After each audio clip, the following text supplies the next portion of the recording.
So if you're determined to make the rest of your life the best of your life, that's why I'm here. That's exactly what I'm doing with my life. I'm determined to make the rest of my life the best of my life. I think I've taken the time to heal much of my trauma, to deal with the stuff that just interrupted or disrupted my life. In my mind, that's what I thought, but it didn't. Everything was actually there to teach me.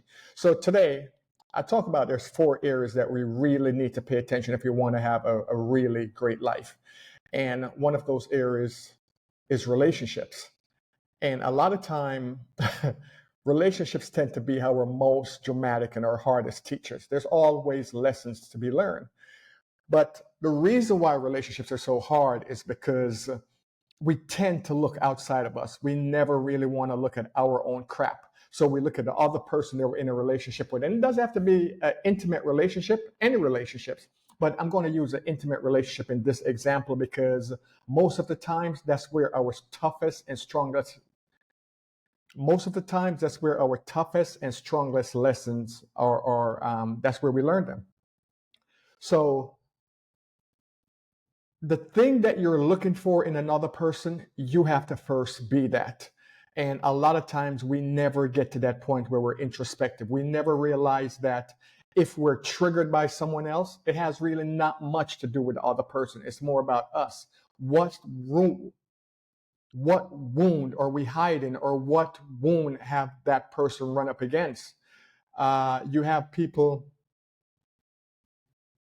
If we're triggered by someone, then chances are we're given an opportunity to heal, because a healed person is not necessarily triggered.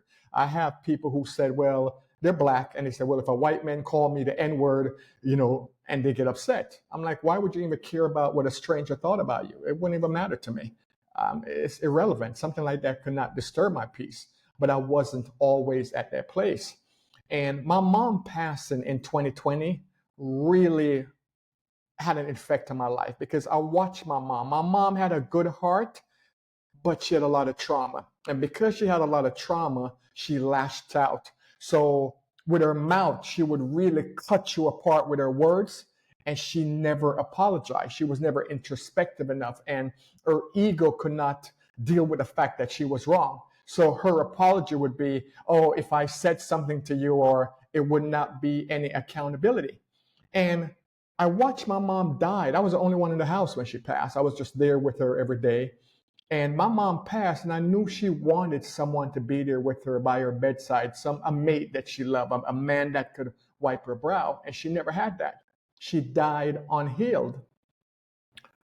The only thing she did for healing was going to the church, and the church never gave her anything to heal her. All they told her was put 10% in the plate and Jesus will take care of it. But Jesus did not take care of it, because the work was on her to do.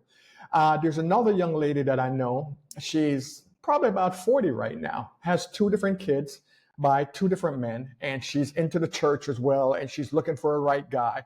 And she's saying, oh, I just wish men would just do things. I wouldn't have to ask them. They would just know, and they will just do it.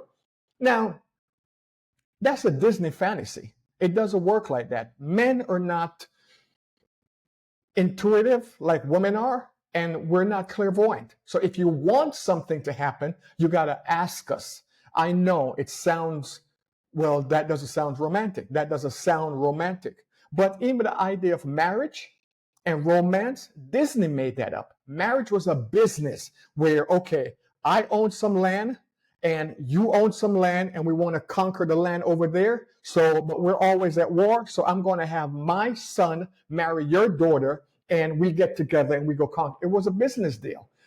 Disney made this idea of romance, and we bought into it. So the whole idea of relationships is you have to heal you. What are your triggers? And the other thing that you have to be okay with and acknowledge is what's going on in the relationship is just reflecting where you are. Relationships are reflective. So when I was in a relationship and someone disrespected me, you could rest assured that I was disrespecting myself.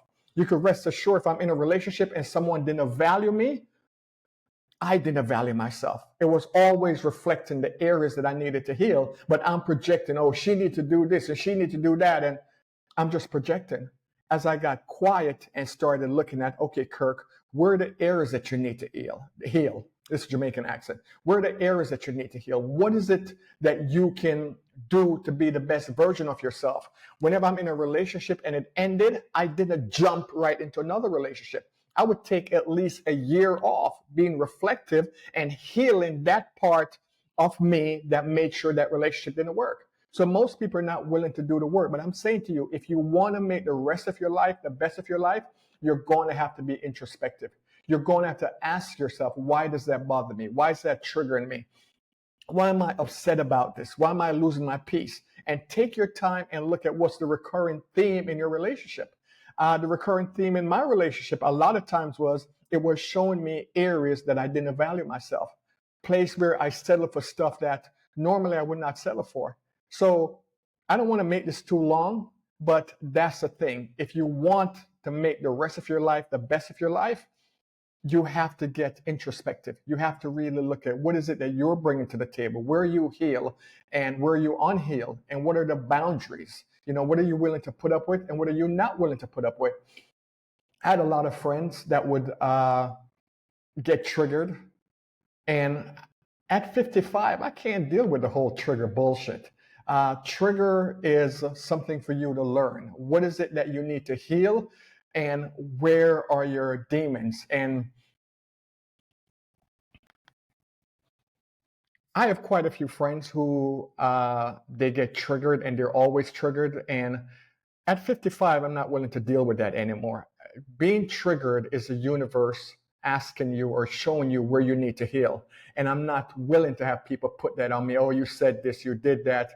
It's just like, no, I know where I'm coming from in my heart. My intentions, it's not even my intentions were not to hurt you. It's just you take things, you see, let me rephrase that. People are going to see things through a certain lens based on their consciousness. So one thing might be triggering to you, might not have any meaning for me. And it's because that area is not a wound. One of my wounds was always feeling unworthy. So I remember coming home from school. I was the brightest kid in school, and I'm happy. I come home and I bring my little report card home, and I made a 98 in a certain subject. And my dad would look at it and say, well, when I was in school, kids got 110. And whatever I did was never good enough. Even as an adult, I went back to Jamaica as a speaker, spoke at a huge insurance company. The newspaper did a 4-page spread on me, and I was so proud of it. When my dad saw it, it wasn't good enough. So he's telling people, oh, yeah, my son, he writes speeches for Obama. Me being a speaker is not good enough. I had to be writing speeches for the president. I don't know Obama. Never met the dude. Don't write speeches for Obama. But it was never good enough for my dad. So that was one of my issues that I had to heal, always feeling that I'm not good enough. I'm not worthy. And I had to work on that. And once I work on that, the people who were reflecting the idea of me not being good enough and me being unworthy, they disappeared. They just moved out of my life and they were no longer there. So for you, what is it that you need to heal? What do you need to work on? And sit back and do the work, because if you do the work, I guarantee you, moving forward into the future, life is going to be so sweet, it's damn near diabetic. So if you like this content, do me a favor, subscribe, and share, leave a comment. Let me know your thoughts, because I want to make more videos that have value. Of course, I'm going to go back and do my poetry and make more poetic videos. But for now, I just want to talk to us and work on these 4 areas where I believe if we master these 4 areas, we'll make the rest of our lives the best of our lives. So I'll see you on the next video. Thank you. Remember to subscribe.